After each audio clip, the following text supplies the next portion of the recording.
구글 검색에서 내 사이트 순위 갑자기 확 떨어진 적 있으시죠? 왜 그런가 싶어서 유튜브나 블로그 검색해보면 진짜 근거도 없는 말들이 넘쳐납니다. 그런 얘기들 저도 다 압니다. 그래서요, 쓸데없는 루머 싹 걷어내고 정확한 이유만 콕 짚어서 알려드리려고 이 영상을 찍고 있어요. 검색 순위가 갑자기 툭 떨어지는 데는 분명한 이유가 있는데요. 그래서 오늘 영상에선 진짜 순위 하락의 핵심 3가지 이유 지금부터 정확하게 알려드릴게요. 많은 분들이 이렇게 말하곤 해요. 순위가 들쭉날쭉해요. 구글이 저 싫어하는 거 아닐까요? 그런데 알고 보면 이 현상은 오히려 좋은 신호일 수도 있습니다. SEO를 조금이라도 해본 분들이라면 다들 공감하실 거예요. 어느 날 검색 순위가 확 올라갔다가 며칠 뒤에 순위가 크게 하락하는 경우 한 번쯤은 겪어보셨을 겁니다. 심지어 꾸준히 잘 유지되던 키워드도 하루하루 출렁이는 경우가 많죠. 오, 순위 올라간다 하고 기대했다가 며칠 만에 사라지면 멘탈이 흔들릴 수밖에 없어요. 하지만 이런 출렁임은 망했다는 신호가 아닙니다. 오히려 구글이 내 콘텐츠를 시험대에 올려놓고 정밀평가 중이라는 뜻일 수 있어요. 업계에선 이걸 구글 댄스라고 부릅니다. 말 그대로 구글이 페이지의 가치를 평가하기 위해 순위를 의도적으로 흔드는 과정이에요. 기대감을 줬다가 떨어뜨림으로써 큰 충격을 주기 때문에 SEO 업계에선 저승사자라는 별명도 붙여놨죠. 중요한 건 이 구글 댄스가 SEO 실패도 아니고 페널티도 아니라 오히려 이 페이지 상위 노출될 만한 자격이 있을까? 하고 구글이 본격적으로 평가에 들어간 신호에 가까워요. 실제로 구글 공식 문서와 SEO 전문가들의 설명을 보면 구글은 새로 만든 페이지나 콘텐츠가 대폭 수정된 경우엔 초기 테스트 용도로 해당 페이지를 상위권에 한번 올려둡니다. 그리고 사용자 반응을 관찰하죠. 예를 들어 클릭률은 어떤지, 체류 시간은 얼마나 되는지, 이탈률은 어떤지 이런 행동 데이터를 종합해서 페이지가 실제로 쓸모가 있는지 판단합니다. 그러니까 구글 댄스는 단순한 반짝 노출이 아니라 의도된 실험이에요. 그래서 이 시기에 순위가 춤추듯 오르락 내리락 하는 건 아주 자연스러운 현상입니다. 사이트를 새로 만들었거나 콘텐츠를 한꺼번에 많이 올렸거나 백링크가 갑자기 늘어난 경우엔 구글 댄스가 거의 필수처럼 따라와요. 실제 사례도 있어요. 저희 고객 중 한 분이 콘텐츠를 20개 이상 한 번에 업로드한 뒤 2주 정도 검색 순위가 들쭉날쭉했거든요. 하지만 전략을 유지하고 기다리셨더니 결국 상위 3위로 안정화됐습니다. 반대로 이 시기에 많은 분들이 실수하는 게 있어요. 백링크를 갑자기 삭제하거나 콘텐츠를 대폭 수정하고 심한 경우엔 SEO 전략 자체를 갈아엎기도 합니다. 그런데 이런 조치는 오히려 더 안 좋은 결과로 이어질 수 있어요. 구글은 평가 중인 페이지에서 변화가 계속 감지되면 이 사이트 불안정하네 하고 신뢰를 거둘 수도 있거든요. 그만큼 조급한 대응은 독이 된다는 뜻이죠. 혹시 순위가 떨어졌는데 가만히 있으라고요? 라고 반문하실 수도 있어요. 그런데 이건 방치가 아니라 전략적 유지에 가깝습니다. 이미 콘텐츠 품질이 괜찮다면 구글이 데이터를 충분히 수집할 수 있게 시간을 주는 게 훨씬 낫습니다. 이 시기엔 사용자 경험을 개선하는 데 집중하는 게 좋습니다. 예를 들어 체류 시간을 늘릴 수 있도록 콘텐츠 구조를 다듬거나 이탈률을 낮추기 위한 UI 개선, 관련성 높은 사이트에서 자연스럽게 유입되는 백링크 확보 같은 것도 효과적이에요. 결국 구글 댄스는 내 사이트가 본 게임에 들어섰다는 신호입니다. 순위가 출렁이는 건 평가가 시작됐다는 뜻이지 실패의 징후는 아니에요. 그래서 이럴 땐 전략을 바꾸기보다 기존 전략을 믿고 차분하게 버티는 게 장기적으로 훨씬 안정적인 결과로 이어집니다. 이제 두 번째 이유로 넘어가 보겠습니다. 많은 분들이 이렇게 생각하세요.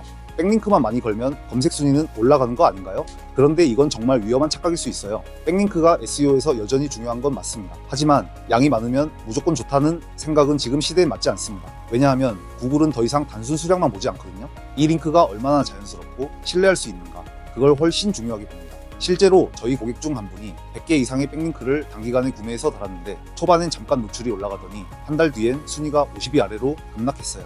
결국 수개월간 검색 결과 복구조차 어려운 상황까지 갔습니다. 이게 바로 양이 많을수록 좋다는 오해에서 비롯된 케이스였죠. 백링크는 원래 사이트의 신뢰도를 높여주는 추천장 같은 거예요. 그런데 신뢰도 낮은 블로그나 자동화된 스팸 게시판에서 걸린 링크는 아무리 많아도 이 사이트 조작하려는 의도가 있네? 라는 평가를 받습니다. 구글은 여기에 대해 꽤 명확한 기준을 갖고 있어요. 대표적으로 펭귄 알고리즘이 이런 인위적인 패턴을 감지하는 데 특화되어 있습니다. 반복적인 앵커 텍스트, 문맥 없는 삽입, 관련성 없는 사이트와의 연결 등 이런 모든 행위가 감점 대상입니다. 혹시 이렇게 반문하실 수도 있어요. 그럼 백링크는 아예 하지 말라는 건가요? 그건 아닙니다. 백링크는 여전히 중요해요. 단지 방식이 문제라는 거죠. 신뢰도 높은 사이트에서 관련성 있는 주제의 콘텐츠 안에 자연스럽게 어울리는 방식으로 걸려야 진짜 좋은 링크로 인정받습니다. 예를 들어 어떤 블로거가 직접 사용해보고 솔직하게 리뷰한 글에서 자연스럽게 내 사이트로 연결되는 링크는 구글이 높게 평가합니다. 그리고 또 하나 중요한 건 앵커 텍스트인데요. 많은 분들이 무조건 키워드를 넣어야 한다고 생각하는데 사실은 문맥 흐름에 자연스럽게 녹아드는 게 훨씬 중요합니다.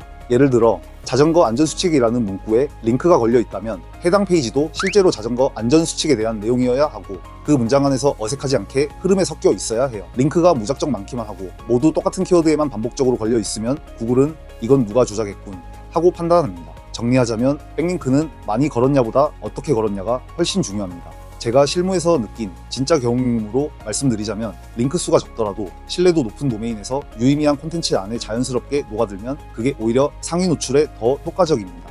많으면 무조건 좋다는 시대는 지났습니다. 이제는 백의 질, 위치, 문맥, 타이밍이 SEO 성패를 가릅니다. 이제 마지막 세 번째 이유로 넘어가죠. 많은 분들이 이렇게 말합니다. 사이트도 제대로 만들고 콘텐츠도 계속 올리는데 왜 노출이 안 되는 거죠? 그럴 땐 단순히 콘텐츠나 링크 문제가 아니라 지금 샌드박스에 갇혀있을 가능성이 높습니다. 샌드박스는 쉽게 말해서 새로 만든 사이트에 구글이 일정 기간 제한을 거는 구간이에요. 구글은 이 기간 동안 해당 사이트가 진짜 쓸모 있는지 보기 위해 콘텐츠의 품질, 업데이트 주기, 사용자 반응 등을 종합적으로 관찰합니다. 그러다 신뢰도가 쌓이면 그제야 비로소 본격적으로 순위를 반영하는 구조예요. 즉, 이 사이트 진짜 보여줄 만한 가치가 있는지 구글이 유심히 지켜보는 단계라고 보면 됩니다. 그렇다면 이 샌드박스 구간 얼마나 지속될까요? 정답은 업종의 경쟁 강도, 콘텐츠 수준, 사용자 반응 같은 요소에 따라 이 기간은 크게 달라집니다. 짧게는 몇 주, 길게는 3개월에서 6개월 이상 걸릴 수도 있어요. 그래서 절대 며칠이면 끝난다는 정확한 기준은 없습니다. 이 시기에는 전략을 섣불리 바꾸는 것보다 콘텐츠를 꾸준히 올리고 자연스럽게 링크를 확보하면서 신뢰도를 차곡차곡 쌓아가는 게 훨씬 중요합니다.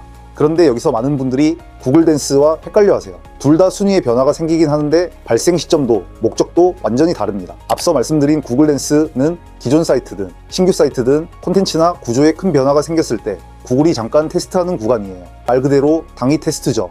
반면 샌드박스는 신규 사이트에만 적용되는 장기 관찰 구간입니다. 신뢰도 자체가 낮은 상태라 구글이 일정 기간 상위 노출을 유보하면서 진짜 쓸모있는 사이트인지 검증하는 단계예요.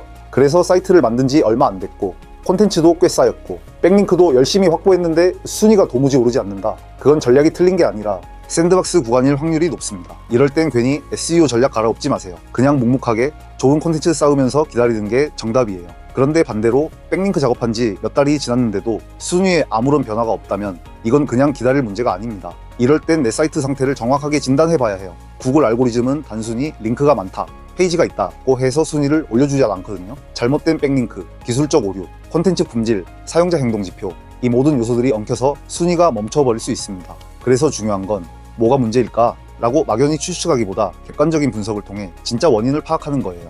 혹시 지금 내 사이트도 왜 이렇게 조용한 건지 답답하시다면 망설이지 마시고 고정 댓글에 있는 이실장 고객센터 링크로 문의 주세요. 사이트 상태 분석부터 전략 수립까지 맞춤형 SEO 솔루션으로 정확하게 짚어드리겠습니다.